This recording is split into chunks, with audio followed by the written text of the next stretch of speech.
Hi, everyone.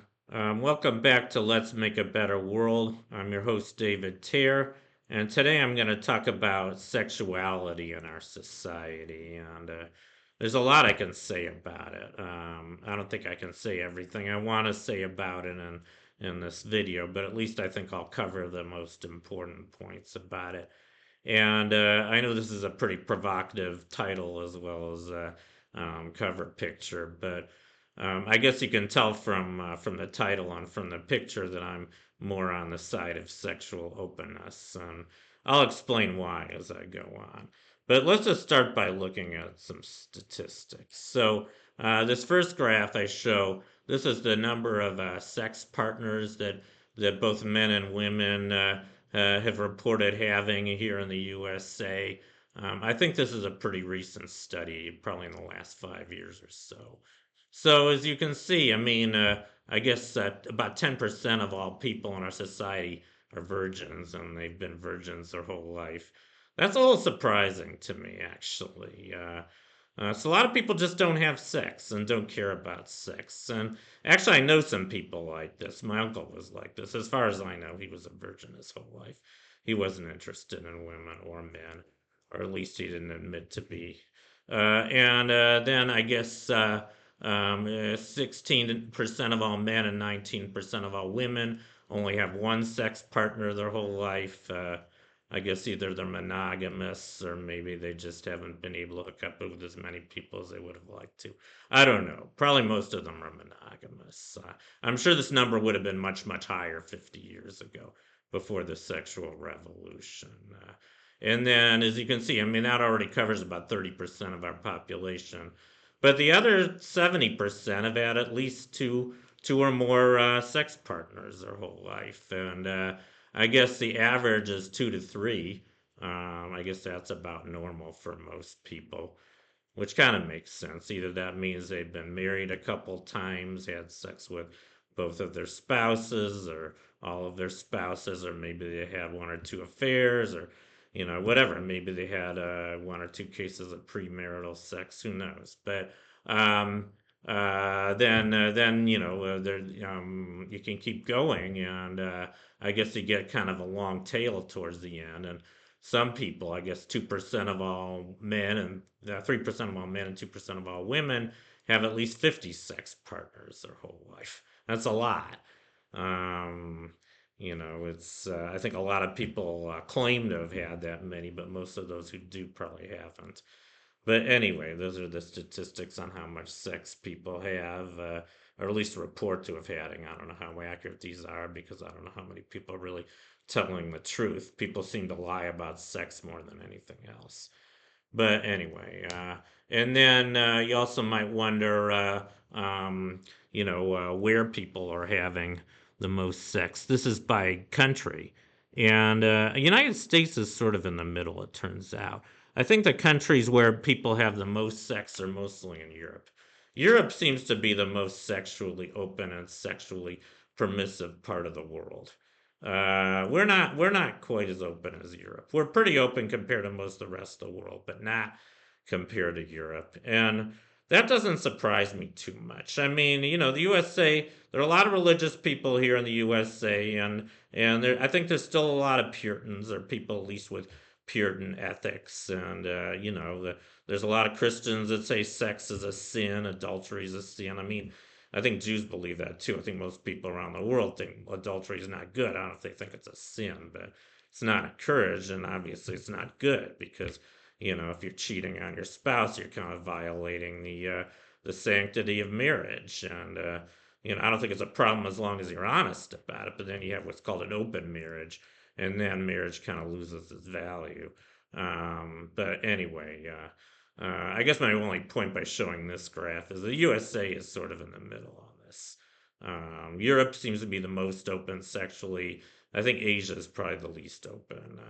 They're the most based on ancient traditions, and they don't have a lot of sex with a lot of different partners. Another thing you have to realize is that a lot of the world still has arranged marriages, and they're very strict about monogamy. And I guess that's the way it used to be in just about the whole world. But you know, I think a big thing that changed that was the availability of oral contraceptives. I'll get into that more later, but anyway, what else can I say? This is the age at which people tend to lose their virginity.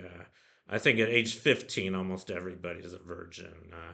I guess about 15% of all men and 12% of all women, boys, and 12% of all girls say they have sex by the time they're 15. And then, of course, the percentages go up as they go older. I guess typical age for most people to lose their virginity is around 17 to 18, and I guess it's about equal for both boys and girls. And then by the time people are 19, most of them have had sex at least once. I guess I'll get into my own personal stats. I mean, I didn't lose my virginity until I was 25. And I wanted to a lot earlier. I was just very, very shy and very scared, actually.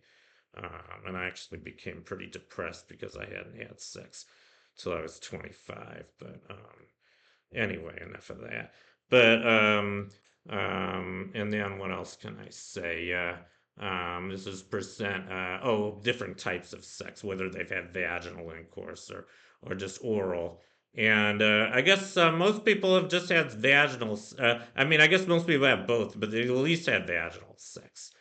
I think there are very few people, who just have oral sex by the time, at least by the time they're in their 20s, without having had vaginal sex, which I guess kind of makes sense. I mean, I don't think there's that many women who are just willing to give blowjobs to their boyfriends without actually having real sex. And, I think it's probably even less for men, giving cunnilingus. So, that doesn't surprise me too much. What else? Uh, yeah, these are. Oh, and this kind of surprises me a little bit. This is how often people are having sex, and I guess the percentage of people that haven't had sex in the last year has gone up pretty sharply. I mean, this is as a function of time. I guess this starts in 1989. So in 1989, only about 10% or maybe about 12% of men and women were not had not had sex in the last year, who were 35 years old or older. And now it's up to almost 20%, or around 20%. So I guess more people are abstaining from sex, and I don't think that's very good. I mean, if I was in a relationship with a woman, I'm not right now. I was until about 10 years ago. But, I think there's something wrong. If you're in a relationship and you're not having sex, I think there's something wrong unless you're both impotent or unless one of you is impotent. I mean, maybe that's just my opinion, but, maybe most of these people who aren't having sex, they probably don't have partners right now. And, in all fairness, I haven't had sex in about 3 years either, but that's mostly just because I haven't had a partner and I don't care as much as I used to. And at this point, I'm 62 years old. I'm waiting for the right woman. I don't want to just fool around anymore. I want to meet the right woman, get married, and have, just sex with her the rest of my life and maybe a couple kids as well. It's not what I used to want, but that is what I want now. I was ready to settle down, I guess. It took me most of my life to get to that point. But anyway, let's just go on. Then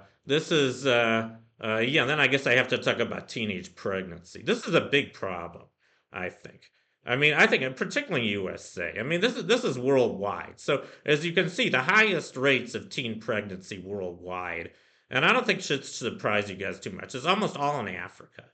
Uh, and I guess that's just because most of Africa is still kind of primitive. I mean, you know, I mean, they're having sex a lot younger, and they don't have the same kind of societal laws as we do here. And I guess it's just kind of normal for teenage girls to get pregnant in Africa. So in undeveloped countries or developing countries, the rate of teen pregnancy is pretty high.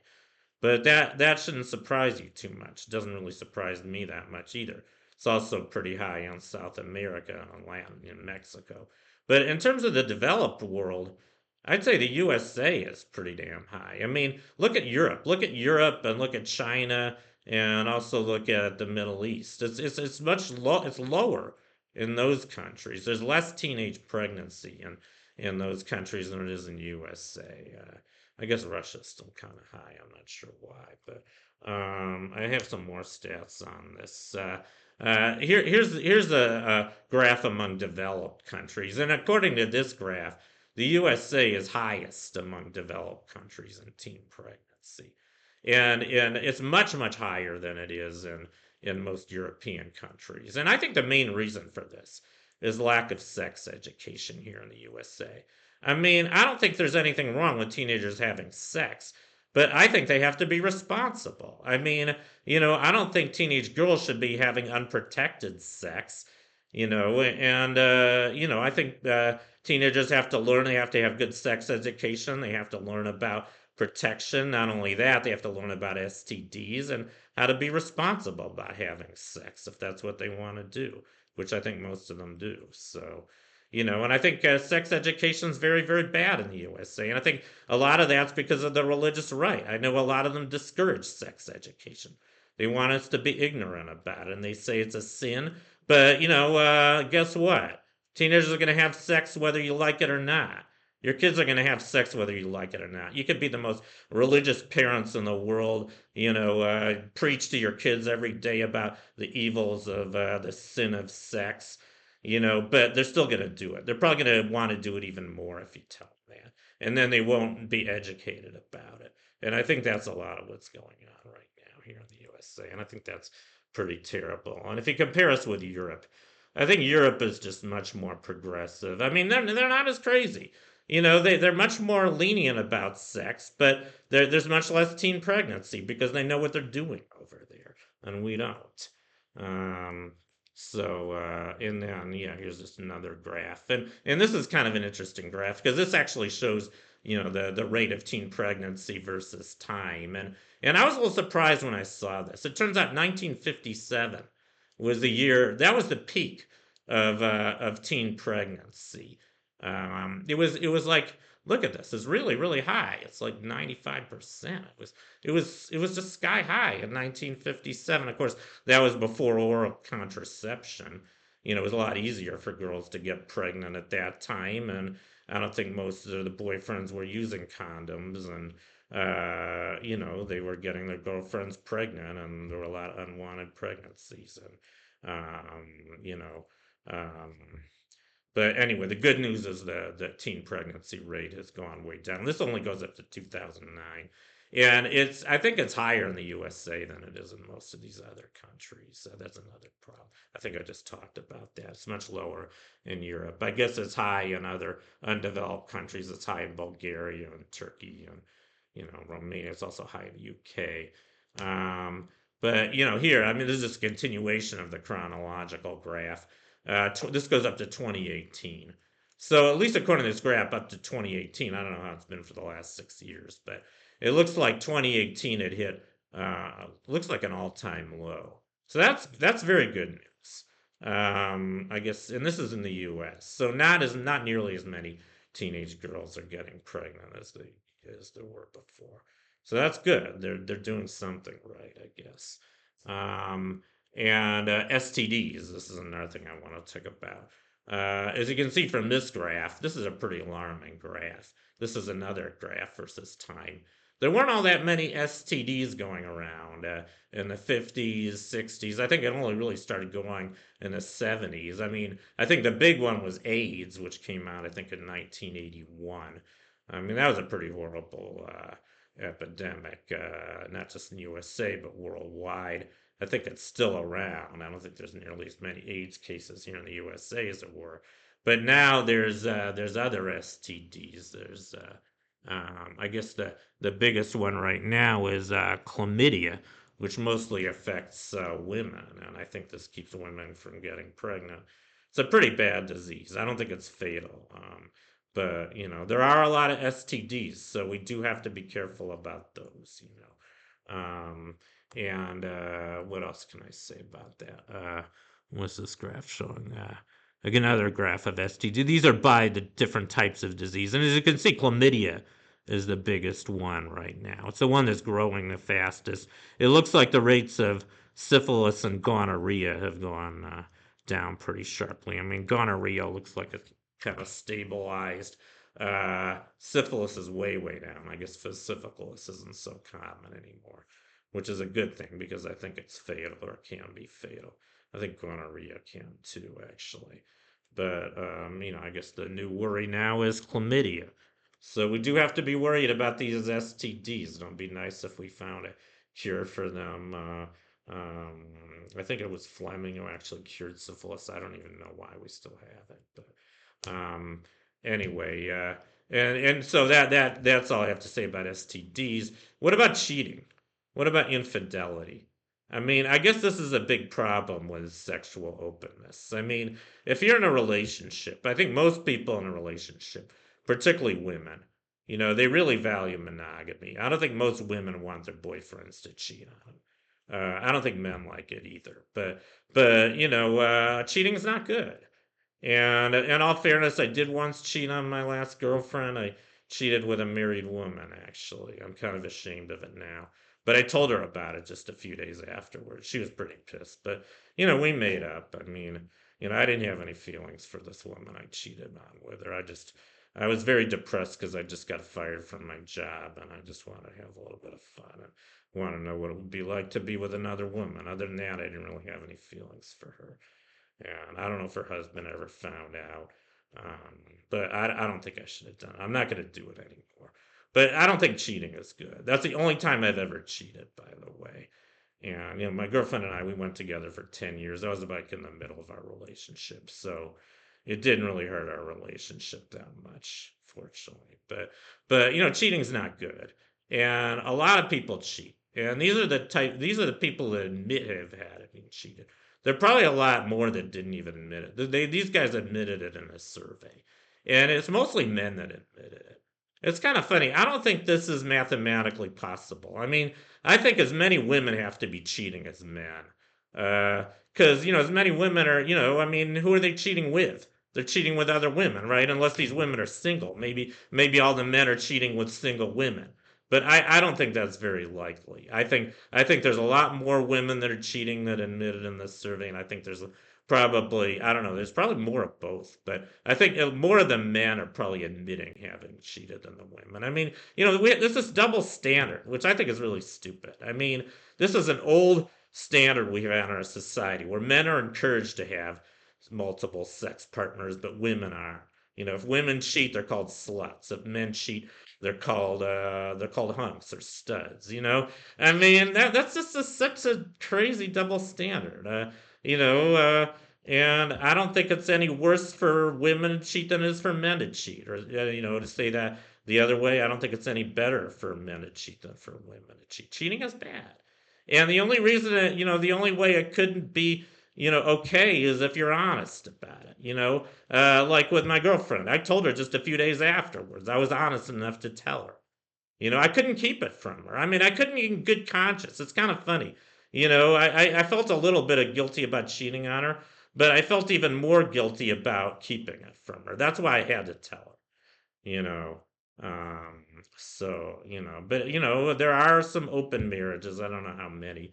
I know Einstein was in an open marriage. A lot of famous people have. I think Ernest Hemingway. I think a number of other famous people have had open marriages.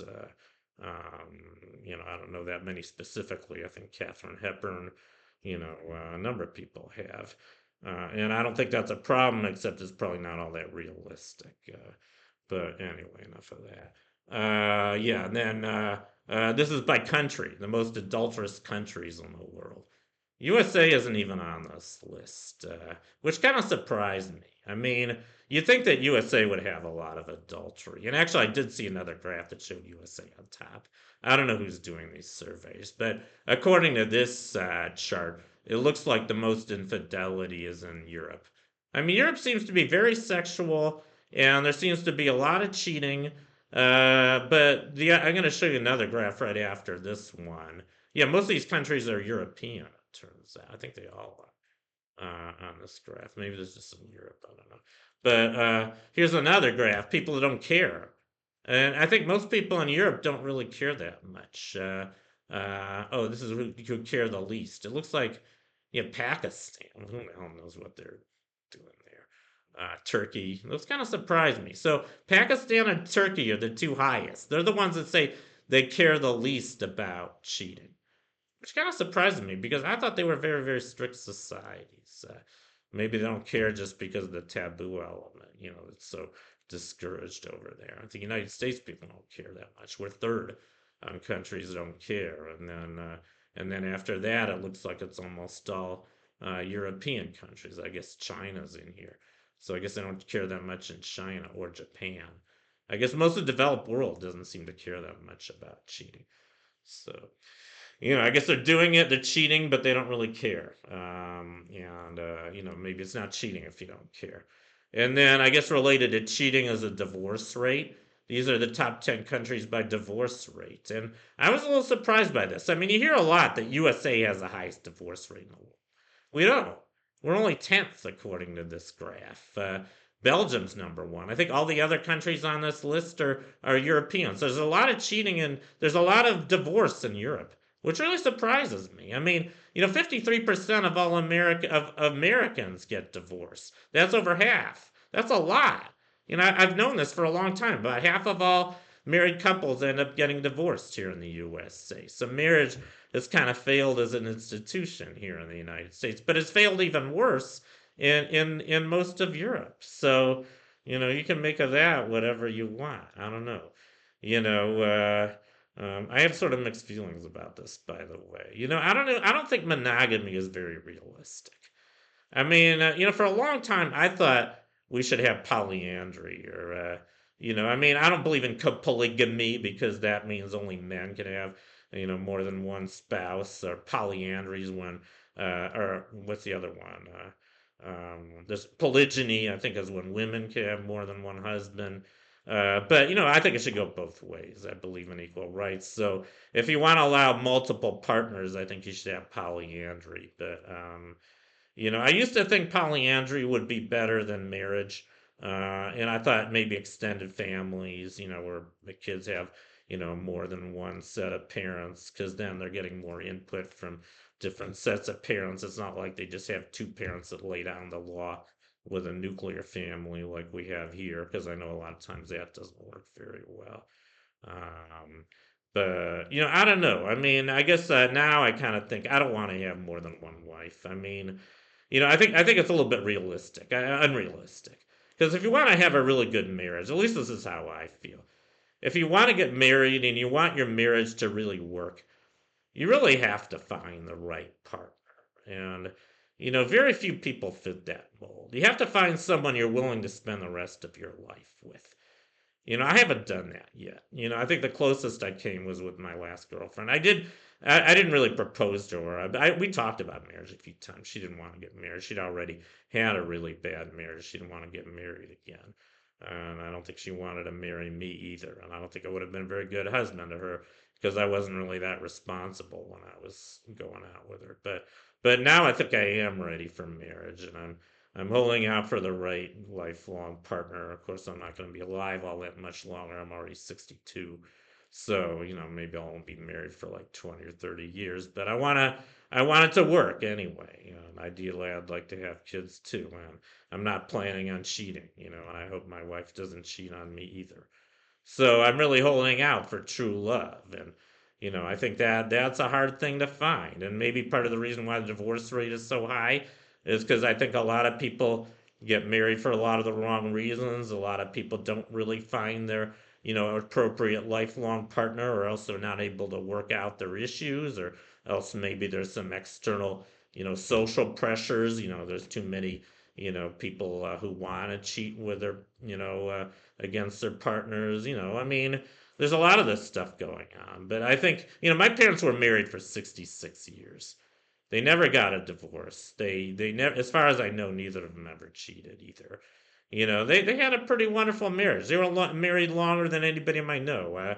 My father unfortunately died at the beginning of this year, but I think I'm lucky that I came from a marriage that lasted. At least I didn't have to deal with a divorce among my parents. That probably would have been hard. And I think most kids have to deal with that these days. So I don't think divorce is good. I think you should know what you're doing when you get into a marriage. Uh, I'm just surprised it's so high in Europe. But anyway, and then finally, I want to talk about LBGT, uh, lesbians and gays and transsexuals and all that. These are countries where it has become accepted. I guess the red countries are ones that still ban it, but as you can see by this graph, I think the blue ones are the ones that legalized it most recently. I think the green ones are one, or no, the longest ago. I think the green ones, maybe it's not quite completely legal yet. I don't know. But anyway, this is the breakdown by country. And maybe I got it wrong. I better look more carefully.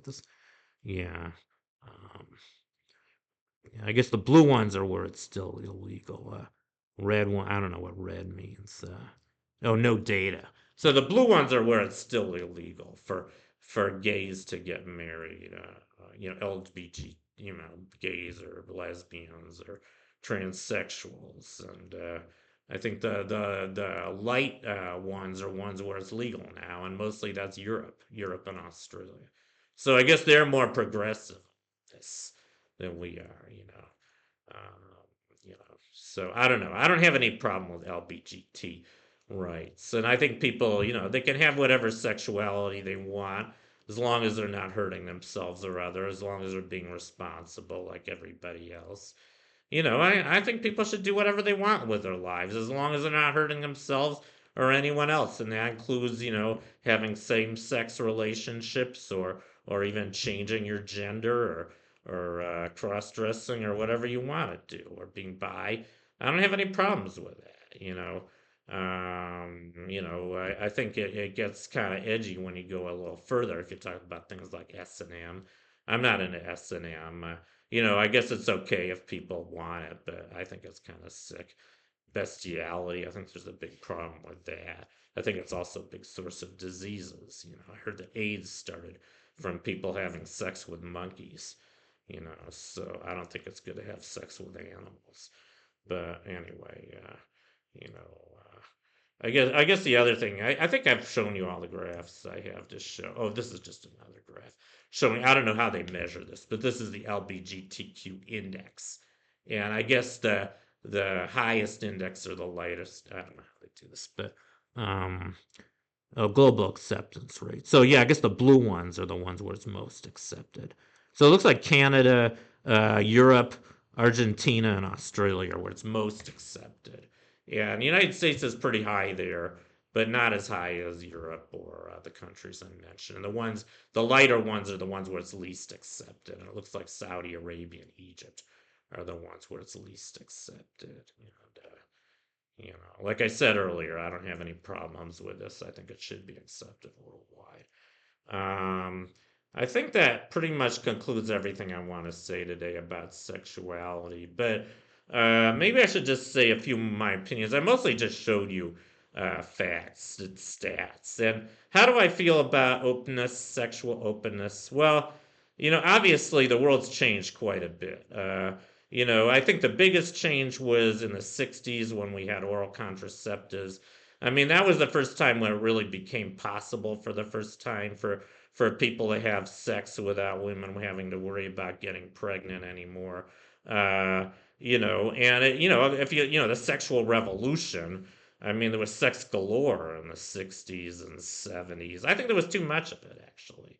I think there was too much sexual openness. I mean, it got so crazy. I mean, you got people naked in the streets. You got people having sex with whoever the hell they wanted to. You had these kind of, love lovins and love tribes. And I think there was too much of that. And I think it led to a lot of STDs, probably AIDS as well. There's a lot of other bad ones. And I think things kind of eased during the 70s and 80s And then I don't know. I think we've kind of gone too far the opposite extreme since the '80s. I remember when AIDS, came out, and everybody was discouraging. The government was discouraging people, particularly young people, from having sex. There was I mean, I think we have to use protection, and we have to be smart about it.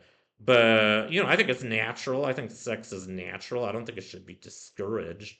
I mean, that's the only way people are born is from their parents having sex, and it's not just for having kids. I mean, we enjoy sex. I mean, most people do. The ones who are having it enjoy it. Otherwise, I don't think they'd be doing it. But I don't think it's that big a deal. I mean, I think there are limits. Like I said, I think we went too far in the '60s. I don't think we've gone too far since the '80s. Maybe there was a little bit of a resurgence. I heard there was sort of a second sexual revolution in the '90s and early 2000s. I didn't really see it, even though that's about the time when I met my first girlfriend. I mean, or not my first, my last girlfriend. And by the way, I'll share some other information with you. Other than prostitutes, my last girlfriend was the only woman I've ever had sex with. I have had sex with about 20 prostitutes, and I don't think I'm gonna do that anymore. I'm not into that so much. It's very expensive. I mean, I was happy I did it when I was doing it. I think prostitution should be legal, by the way. That's another thing I didn't talk about in this video. I didn't talk about prostitution. Maybe I'll make another video about that. But I kind of think of prostitution kind of like marijuana. It's a victimless crime. And I think, if a woman wants to make a living as a hooker, as long as her pimp's not, treating her too badly, it's better. Like here in Nevada, it's legal outside of the city limits. Pahrumph's a big place where there's a lot of brothels. Mustang Ranch too. Those are mostly the ones I've gone to, by the way. And I don't think that's a problem. It's a business. And actually, I think it's a more honest thing than if you go to a bar and try to pick up a woman and have a one night stand. You don't know what you're going to get in that case. Probably end up spending as much money as you would on a hooker, and you might not even get lucky. At least with a hooker, you know what you're getting. So yeah, I do think prostitution should be illegal. I don't think it should be encouraged, but I think it should be legal. I think there's a lot of very desperate men, probably women too. There's a lot of very desperate people out there that need to have sex. I know I was like that. It was my 20s. I mean, if I hadn't gone to a hooker, I probably would have killed myself. So I'm glad I went, and I'm glad they're there. And, you know, um, I guess that's the last thing I want to say about sexual openness. But anyway, that concludes my video for today on sexuality. I hope you enjoyed it. I hope not too many of you guys were offended. You can always leave comments. If you are offended by anything I said or if you disagree, feel free to leave comments. I'm interested in hearing from all of you. Anyway, thank you for watching, and I'll see you guys next time. Bye.